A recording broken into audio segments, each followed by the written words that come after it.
இல்லாத வாழ்க்கையே இல்லைப்பா எங்களுக்கு. என்ன சொல்றதுன்னு தெரியல. அவ்வளோ கோவம் வருது, அவ்வளோ அழுகை வருது.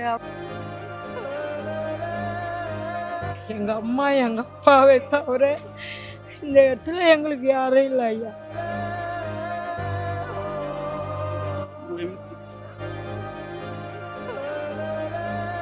அவங்களுடைய சேவை இந்த நாட்டுக்கு இருந்திருக்கணும். அது ஆண்டவன் அந்த அம்மாவை கொஞ்சம் சீக்கிரமா அழைச்சிட்டாங்க. அவங்க நேரம் உயிரோட இருந்திருந்தா என்னென்ன மாற்றம் ஏற்பட்டிருக்கும், எப்படி இருக்கும், இப்ப இருக்க அரசியல் எப்படி இருந்திருக்கும்னு நினைக்கிறீங்க? இப்போ இருக்க அரசியல் எங்களுக்கு எந்த விதமான மகளிருக்கு எதுவுமே இல்லை. அம்மா இருந்திருந்தாங்கன்னா அரசியல் களம் எப்படி இருந்திருக்கும்? இந்த அரசியல் இந்த மாதிரி இருக்காது. அம்மா ஆட்சியில் பஸ்ஸில் யாராவது எல்லாம் அப்படியே அந்த கண் பார்வையிலே பயப்படுவானுங்க. எங்க உயிரினும் மேலான தாயை நாங்க என்னைக்கு மறக்க மாட்டோம். எங்க உயிர்ல கலந்த தாய் அவங்க. அம்மா உங்களுக்கு எந்த அளவுக்கு பிடிக்கும்? அம்மாவை குழந்தையில இருந்தால் தான் எனக்கு பிடிக்கும். அம்மாவும் பிடிக்கும், ஐயாவும் பிடிக்கும். ரெண்டு பேருமே எனக்கு பிடிக்கும்பா. ஆனால் இப்போ இருக்கிற ஒரு இது அவங்க ரெண்டு பேரை தவிர நான் யாருமே பிடிக்குதுன்னு சொல்ல முடியாது. யார் மேலேயுமே எனக்கு விரோதம் இல்லை. எனக்கு அப்பா அம்மா ஓணும்.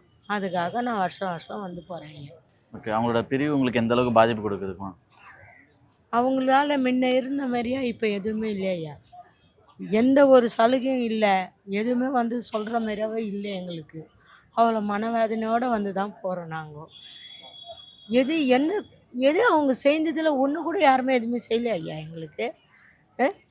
தண்ணி வசதி இல்லை, ரோடு வசதி இல்லை, காவா வசதி இல்லை, விலைவாசி எந்த வகையிலுமே எங்களுக்கு வழி இல்லாமல் இருக்கிறோம். அப்பா அம்மா வந்தால் தான் எங்களுக்கு வழி. இப்போ கூட உக்காந்தோம், அம்மா உடம்பு முடியாத மாதிரி இருந்தப்போ நாங்கள் போய் அந்த ஹாஸ்பிட்டலேருந்து நின்று அம்மாவை பார்க்கணும். எங்களுக்கு ஆர்வம் நிறைய இருக்குது. எங்கள் அம்மாவை கொஞ்ச நாளாக கண்ணில் காட்டினா எங்களுக்கு கண்ணால் யாருமே காட்டல ஐயா. எங்களை விரட்டி தான் அனுப்புனாங்களே கண்டி. நீங்கள் அம்மாவை பாருங்கன்னு யாரன்னா இந்த கட்சிக்காரங்களோ இவங்களும் சரி அவங்களும் சரி. இப்போ ஒரு நம்ம ரெட்டையிலேயே ரெண்டாக பிரிஞ்சிருக்கு இல்லையா, அது உள்ளவங்கள தான் சொல்கிறேன் நான். அவங்க ரெண்டு பேருமே சரி, யார் எங்களை பார்க்க வச்சாங்க? யாருமே பார்க்க வைக்கல. எங்கள் அம்மா எங்கள் அப்பாவை தவிர இந்த இடத்துல எங்களுக்கு யாரும் இல்லை ஐயா. இந்த இடத்துக்கும் இல்லை, ஒரு உள்ளவும் இல்லை, விலைவாசிக்கும் இல்லை. இங்கே யாராண்டா போய் குறை சொன்னாலும் இந்த காதில் தான் வாங்குவாங்களா? இன்னமா ஒரு குறைன்னு கேட்பாங்களா? எலெக்ஷன் நேரத்துக்கு வருவாங்கோ, உங்களுக்கு என்ன குறையானாலும் நாங்கள் செய்கிறோம். எல்லா கட்சிக்காருக்கும் பொதுப்படியாக சொல்கிறோம் நான். எது வந்தாலும் நாங்கள் செய்கிறோம் அப்படின்னுவாங்க. ஜெயிச்ச ஒன்று என்ன சொல்கிறாங்க? ஏம்மா போம்மா, அப்பல போ, ஏன்னா வாண்ணா, அம்மா வாம்மா அப்படின்னு கூப்பிட்றாங்கோ. அப்போ இந்த தலை காஞ்சவங்களை என்ன பண்ணுறாங்கோ? விரட்டி அடிக்கிறாங்கோ. அவங்க நம்ம எதுவுமே சொல்ல முடியல ஐயா. சொல்லத்தான் இல்லை. நாங்கள் ரொம்ப மிஸ் பண்ணுறோம். ஏழை எளிய மக்களுக்கு அனைத்து திட்டங்கள் கொடுத்தாங்க. அம்மா பெட்டகம், மக்களுக்கு மகளிர் அணிக்கு தாலி தங்கம் கொடுத்தாங்க, படிப்பு உதவி செஞ்சாங்க. இப்போ எதுவுமே எங்களுக்கு இல்லை. அம்மா இல்லாதனால எங்களுக்கு ரொம்ப வருத்தம். என் பேர் வேம்புத்துறை. நான் திருநெல்வேலியிலேருந்து வர்றேன். திருநெல்வேலியிலேருந்து இங்கே வந்திருக்கீங்க? சரி, அம்மா உங்களுக்கு எந்த அளவுக்கு பிடிக்கும்? அம்மா சிறு வயசுலேருந்து நான் பள்ளி படிக்கும்போது எங்கள் அப்பா எங்கள் குடும்பத்தை எல்லாருமே நாங்கள் அதிமுக வழிவந்த ஆட்கள் தான். அப்படி வர்றதுல அம்மாவுடைய செயல்பாடுகள் எம்ஜிஆரே ரொம்ப பிடிக்கும். எங்கள் அப்பாவுக்கு எல்லாத்துக்கும் தான் பிடிக்கும். அது வழியாக நானும் தொடர்ந்து அம்மாவுடைய சில பார்த்தீங்கன்னா நல்ல ஒரு தைரியமான ஒரு இது. எந்த ஒரு முடிவும், அதாவது எதுவாக ஒரு காரியம் செய்யணும்னா அதில் மைனஸ் ப்ளஸ்ன்னு வரும். ஆனால் எதுக்கும் சரியாக இருந்தால் அதை கண்டிப்பாக செய்யணும், மக்களுக்கு கொடுக்கணும் அப்படின்னு சொல்லி ஒரு நம்ம இந்தியாவுக்கே எடுத்துக்காட்டா அம்மா வாழ்ந்தாங்க. அம்மாவோட பிரிவுங்கிறதுனால, அம்மா இல்லாமல் போனதுனால அதிமுகவே இன்னைக்கு உடஞ்சி அதிமுகவே 4 சுக்கா நொறுங்கி கிடக்கு. தொண்டர்களுக்கு என்ன பண்ணுறதுன்னு தெரியாமல் இருக்குது.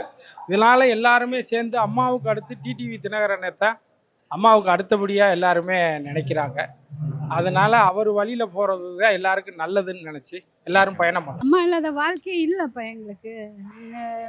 எனக்கு இப்போது என்ன சொல்கிறதுன்னு தெரியல. அவ்வளோ கோவம் வருது, அவ்வளோ அழுகை வருது, அவ்வளோ இது ஒரு உணர்ச்சி வருது. ஏன் இந்த மாதிரி நாசம் பண்ணாங்க கட்சி, எதுக்கு இப்படி பண்ணாங்க, அம்மாவுடைய கட்சி எதுக்கு இப்படி பண்ணாங்க. உலகத்திலேயே வந்து தமிழ்நாட்டிலேயே 3வது கட்சியாக இருந்தது அம்மா. அந்த முன்னேற்றத்துக்கு கொண்டு வந்த அந்த அம்மாவுடைய கட்சியை இப்படி நாசம் பண்ணி செதுற வச்சு 4 பேர் 4 திசையை நிற்க வச்சு நானே பண்ணினது ரொம்ப ரொம்ப தப்பு. நியாயம் நீதி தர்மம் வெல்லும், கண்டிப்பாக தர்மம் வெல்லும், வெல்லாத இருக்காது. பட் வந்து இது யார் சூழ்ச்சி, யார் இது மாதிரி பண்ணாங்கன்னே தெரியல. அம்மாவால் தேர்ந்தெடுக்கப்பட்டவர் இப்போ ஓபிஎஸ் ஐயா. அவர் ஓபிஎஸ் ஐயா பின்னாடி தான் இருக்கேன். அம்மாவுக்கு அடுத்தது அவர் தான் உண்மையான மனுஷன், ரொம்ப தங்கமான மனுஷன், நேர்மையானவர். அரசியலில் சம்பாதிக்கிறவ எவனோ யோகிங்கடே எல்லாம் சம்பாரித்தவங்க அவரே குத்தம் சொல்லக்கூடாது. அவருடைய பதவி எதனால் பறிக்கப்பட்டதுன்னு எங்களுக்கு இன்னும் புரியல. அவர் தர்மம் எதுவும் ஆரம்பிச்சும் போது நாங்கள் எல்லாமே அவருடைய பின்னாடி தான் நின்றோம், இன்னமும் நிற்கிறோம். அது சம்பாதிப்புக்காகவோ பணத்துக்காகவோ நிற்கல. உண்மையான தொண்டர்கள் தான் இப்போ இங்கே வந்திருக்காங்களே தவிர பணம் வச்சவங்கெல்லாம் வீட்டில் உட்காந்து ஏசியில் உட்காந்துட்டு வேடிக்கை பார்த்துட்டு இருக்காங்க. எனக்கு சின்னதுலேருந்து எங்கள் அம்மாவை பிடிக்கும். எங்கள் ஃபேமிலியே அம்மாவுக்கு தான் ஓட்டு போடும். ஓகே, இப்போ அவங்க இல்லாத இந்த வாழ்க்கை எப்படி இருக்குது? இந்த வாழ்க்கை மகளிர்களுக்கு எப்படி சோகமாக இருக்கு? தாங்க, சோகமாக தாங்க. இந்நேரம் இந்த மழைக்கெல்லாம் எதனா அவங்க கொடுத்துருப்பாங்க நிவாரணம், எதுவுமே கிடைக்கல. வீடெல்லாம் தண்ணி வந்துச்சு, அவங்க வீடெல்லாம் எல்லாம் பசங்க புக்கு எல்லாமே இதாகி போயிடுச்சு. ரொம்ப பிடிக்கும் அம்மாவை. ஏன்னா அம்மா செய்கிறது வந்து இரும்பு மனிதர் மாதிரி அவங்க. அதனால் அவங்களோட போல்டு, அவங்கள பேசுறது அவங்கள ரொம்ப ரொம்ப பிடிக்கும். அம்மாவை நாங்கள் 3 தலைமையாக வேற மாற்றி வந்திருக்கிறோம். இப்போ சமீபத்த காலத்தில் இந்த துரோக பழனிசாமி இந்த மாதிரி கட்சிக்கு துரோகம் பண்ணுறதுனால எங்கள் ரெட்டையில் ரொம்ப வீழ்ந்து போகிறதுனால நாங்கள் அம்மா மக்கள் முன்னேற்ற கழகம் என்று ஒரு கட்சி எடுத்து நடத்தி அந்த ரெட்டையை மீட்பதற்காக போராடி கொண்டிருக்கிறோம். அம்மா மக்கள் முன்னேற்ற கழகத்தின் கிருஷ்ணகிரி மாவட்ட மகளிர் அணி மாவட்ட செயலாளர் திருமதி லட்சுமி செந்தில்குமார் அவர்கள். வருஷம் வந்துருவீங்களா? கண்டிப்பா சார். இந்த நாள்ல எந்த சிச்சுவேஷன் இருந்தாலும் இந்த டைம் கரெக்டா இங்க ரீச் ஆயிடுவோம் சார். நாங்க அம்மா உங்களுக்கு எந்த அளவுக்கு பிடிக்கும்? எங்க உயிரினும் மேலான தாயை நாங்க என்னைக்கு மறக்க மாட்டோம். எங்க உயிர்ல கலந்த தாய் அவங்க. அதாவது வந்து அயன் லேடினா அவங்க மட்டும்தான். அவங்களுக்கு இணைய யாராலும் இந்த இடத்த ஃபீல் பண்ண முடியாது சார். அவங்க நேரம் உயிரோட இருந்திருந்தா என்னென்ன மாற்றம் ஏற்பட்டிருக்கும், எப்படி இருக்கும், இப்ப இருக்க அரசியல் எப்படி இருந்திருக்கும்னு நினைக்கிறீங்க? இப்போ இருக்க அரசியல் வந்து எங்களுக்கு எந்த விதமான மகளிருக்கு எதுவுமே இல்லை. அம்மா இருந்திருந்தாங்கன்னா எங்கள் பெண்களுக்கு நல்லா இருந்திருக்கும். அவங்களுடைய சேவை இந்த நாட்டுக்கு இருந்திருக்கணும். அது ஆண்டவன் அந்த அம்மாவை கொஞ்சம் சீக்கிரமா அழைச்சிட்டாங்க. அது வேதனையை அளிக்கக்கூடிய விஷயமா தான் இருக்கு. இன்னும் நிறைய அவங்க பண்ணியிருப்பாங்க. இன்னும் நிறைய அவங்க மக்களுக்கு எண்ணற்ற திட்டங்களை நிறைய கொண்டாந்துருப்பாங்க. இன்னும் வளர்ச்சி பாதைக்கு நம்ம நாட்டினுடைய முன்னோடியா இதை அவங்க வழிகாட்டியா இருந்திருப்பாங்க. அது அவங்க இல்லாத கொஞ்சம் வருத்தம் அளிக்கும். சிறப்பாக இருந்திருக்கும், அதில் ஒன்றும் மாற்றம் இல்லை. யாருமே வந்திருக்க முடியாது, வேற யாரும் ஆள முடியாது. தலைவர் எப்படி 3 ட்ரிப்பு முதலமைச்சர் ஆனாரோ அதே மாதிரி அம்மா வந்து அவங்க காலம் வரைக்கும், தலைவர் காலம் வரைக்கும் தலைவர் தான் சிஎம், அம்மா காலம் வரைக்கும் அம்மா தான் சிஎம், இப்போ வரைக்கும் இருந்தால் அவங்க தான் சிஎம். நிறைய மிஸ் பண்ணுறேன். ஓகே, ஒருவேளை அவங்க உயிரோட இருந்தாங்கன்னா இப்போ இருக்க அரசியல் களம் எப்படி இருக்கும்னு நினைக்கிறீங்கன்னா? ரொம்ப நல்லா இருக்கும். ஆனால் இல்லையே, வருத்தப்படுறேன். ஓகேண்ணா, அவ்வளோ தூரம் அங்கேருந்து பார்க்க வந்திருக்கீங்க இல்லையா? வருஷம் வந்துட்டு தான் இருக்கிறேன். அவங்கள பார்த்துருக்கீங்களா நேரில் நீங்கள்? பார்த்து. உங்கள்கிட்ட ஏதாவது பேசியிருக்காங்களா? பைக் கொடுத்துக்கிறேங்க. அப்படியா? இப்போ அந்த பைக் வச்சிருக்கீங்களா நீங்கள்? அம்மா கட்சி தான். அந்த பைக் வச்சிருக்கீங்களா ஒன்று நீங்கள்? ஓகே, இப்போ அவங்க இல்லைல்ல? என் உயிரை இருக்க வரையும் அம்மா கட்சி தான். பொன்னான ஆட்சியாக இருந்திருக்கோம்ப்பா, பொன்னான ஆட்சியாக இருந்திருக்கும். பெண்கள்லாம் இன்னும் நிறைய முன்னேற்றம் இருந்திருக்கும். வெளிநாடுல இருக்கிறவங்களாம் வியக்கத்தக்க விதமாக தமிழ்நாடு இருந்திருக்கும். அம்மா வந்து டெல்லியில் இருந்திருப்பாங்க. அரசியல் களம் எப்படி இருந்திருக்கும்? இருந்ததுனால இந்த அரசியல் இந்த மாதிரி இருக்காது. இந்த அரசியல். அவங்க இருக்கிற வரைக்கும் எங்களுக்கு ஒரு பெத்த தாய் மாதிரி இருந்துச்சு. இந்த தமிழகத்துக்கே ஒரு தாய் மாதிரி இருந்தாங்க. இப்போ எங்களை கேட்கறதுக்கே ஆள் இல்லை. பெண்களுக்கு பாதுகாப்பு கிடையாது. வீட்டு திருடர்கள் நல்லது கெட்டது எதுக்குமே பாதுகாப்பு கிடையாது. இன்னைக்கு அனாதையாக இருக்கிறோம். நாங்கள் இன்னைக்கு தமிழக மக்களே அனாதையா இருக்கிறோம். அவ்வளவுதான். எங்களுக்கு பெத்த தாய் இல்லாத மாதிரி தான் இன்னைக்கு வாழ்ந்துன்னு இருக்கிறோம். இப்ப இருக்கிறத விட 3 மடங்கு மக்களுக்கு ரொம்ப சேவை செஞ்சிருப்பாங்க சார் அவங்க. ஏன்னா பள்ளிக்கூட பசங்களை முதல் கொண்டு, முதியோர்கள் முதல் கொண்டு, யங்ஸ்டர்ஸ் முதல் கொண்டு எல்லாருக்குமே அவங்க வந்து ஒரு ரோல் மாடலாக இருந்தவங்க. அவங்க எல்லாருக்குமே ஹெல்ப்ஃபுல்லாக இருந்தவங்க. ஸோ வந்து அவங்கள நாங்கள் என்றைக்குமே வாழ்க்கையில் மறக்க முடியாது சார். அவங்களுக்கு இணையாக எங்களால் யாராலையும் அந்த இடத்த ஃபில் பண்ணுவாங்களான்றது எங்களுக்கு உறுதியாக சொல்ல முடியல. அடுத்தது எங்கள் அண்ணன் டிடிவி அண்ணனுக்கு தான் நாங்கள் முக்கியத்துவம் கொடுக்குவோம். ஸோ வந்து அந்த அம்மாவுடைய இடத்த வந்து எங்கள் அண்ணன் மட்டும்தான் ஃபில் பண்ண முடியும். வாழ்க அம்மா மக்கள் முன்னேற்ற கழகம். நன்றி வாய்ப்பு கொடுத்தது. ஒருவேளை அம்மா உயிரோட இருந்தாங்கன்னா இப்போ இருக்க ஆட்சி களம் எப்படி இருக்கும்னு நினைக்கிறீங்க? டில்லி தான் சென்னை. எது? டில்லி தான் சென்னை. டில்லியும் சென்னையும் ஒன்றா சேர்ந்துட்டு இருக்கோம். அம்மா இல்லை, எங்களுக்கு இந்த ஏரியா என்னான்னு சொல்ல முடியல. இந்த பார்க்கு உள்ள வந்தால் ஐயா கிட்ட வந்து நாங்கள் தலைவரை கையெடுத்து கும்பிட்டு அழுதுட்டு நாங்கள் இந்த சோர்ந்து இந்த பார்க்கு உள்ள படுத்திருந்து எங்களை களையை தீர்த்து அவரை நாங்கள் கையெடுத்து கும்பிட்டு போவோம். இன்னைக்கு அந்த பார்க்கு உள்ள கூட எங்களுக்கு உட்கார நீதி இல்லையே. ஐயா நினைவு இடத்துக்கு போவோம், உள்ளே போய் அவர் முன்காலத்துலேருந்து அப்பா அம்மா கூட இருந்து கஷ்டப்பட்டதுல இருந்து அவருடைய சின்ன போட்டால இருந்து இருக்கோம். அதெல்லாம் பார்த்து எங்கள் கலையை தீர்த்துட்டு நாங்கள் கையெடுத்து கும்பிட்டு போவோம். நாங்கள் 2 வருஷமாக வரோம் ஐயா, அந்த ஆஃபீஸை உள்ளே விட மாட்டுறாங்க, பூட்டிட்டு நம்ம அதிகாரிங்களை உட்கார வச்சுட்டுக்கிறாங்க. அதிகாரிங்க மேலே எங்களால் சொல்ல முடியாது, அவங்க சொல்கிற ரூல்ஸை அவங்க செய்கிறாங்க. நாங்கள் கேட்டால் என்ன சொல்கிறாங்க, நாங்கள் நம்ம செய்யுது அப்படின்றாங்க.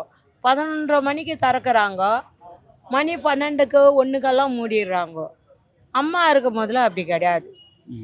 காலையில் திறந்தாங்களன்னா சாயந்தரம் 6, 6:30 வரலாம் கூட இருக்கலாம், நல்லா சுற்றி பார்த்துட்டு வரலாம். எங்களுக்கு எதுக்குமே வழி இல்லை ஐயா, நாங்கள் எதையா சொல்லுவோம். ஒருவேளை அவங்க உயிரோட இருந்தாங்கன்னா இப்ப இருக்க அரசியல் களம் எப்படி இருந்திருக்கும்னு நினைக்கிறீங்க? இன்னும் நல்லா இருந்திருக்கும், தமிழகத்தை முன்னேற்றிருப்பாங்க. நம்மளுக்கு எல்லா பொருளாதாரத்துலேயும் நம்மளுக்கு எல்லா வேலை வாய்ப்புகளிலையும் முன்னேற்றி கொடுத்துருப்பாங்க. நம்ம நாடு நல்லா இருந்திருக்கும், தமிழகம் நல்லா இருந்திருக்கும். ஓகே, அம்மா அவர்கள் வந்து பார்த்தீங்கன்னா மகளிர்களுக்கு உங்களை மாதிரி கேர்ள்ஸுக்குலாம் எந்த அளவுக்கு அவங்க உதவுவாங்க? அரசியலே என்னென்னு தெரியாதுப்பா, படிப்பறிவே இல்லை. அவங்களெல்லாம் அம்மா வந்து கவுன்சிலராக போட்டாங்க, மாவட்ட செயலாளராக போட்டாங்க, பகுதி செயலாளராக போட்டாங்க. அதோடைய பொசிஷன் என்ன, வட்டம்னா என்ன, மாவட்டம்னா என்ன, பகுதினா எல்லாம் ட்ரைனிங் கொடுத்து ஒவ்வொரு பொண்ணுங்களும். அதாவது அம்மா ஆட்சியில் வந்து பஸ்ஸில் யாராவது எல்லாம் அப்படியே அந்த கண் பார்வையிலே பயப்படுவானுங்க. இப்போ அது இல்லையே, பெண்கள்லாம் ரொம்ப நாசமாக போகிறாங்க, என்னென்னமோ போகுது, என்னென்னமோ செய்கிறாங்க, ஒன்றுமே புரியல, தகச்சு போயிருக்கோம். ஓகே, அவங்க மகளிர்களுக்கு எந்த அளவுக்கு உதவி இருக்காங்கக்கா? ரொம்ப உதவி இருக்கிறாங்க. ரொம்ப எங்கள் பொண்ணு கல்யாணத்துக்கு 4 கிராம் தங்கம் கொடுத்தாங்க, 80,000 பணம் கொடுத்தாங்க, 40,000 மறந்துட்டேன் நான். என் பொண்ணு 10 வருஷம் அது கல்யாணம் ஆகி 10வது வச்சு பாஸ் ஆன பசங்களுக்கெல்லாம் கொடுத்தாங்க, உதவி பண்ணிக்கிறாங்க ரொம்ப. இப்போ அவங்க உயிரோட இருந்தாங்கன்னா இந்த விஜய் போன்ற கட்சியெல்லாம் வந்திருப்பாங்கன்னு நினைக்கிறீங்களா?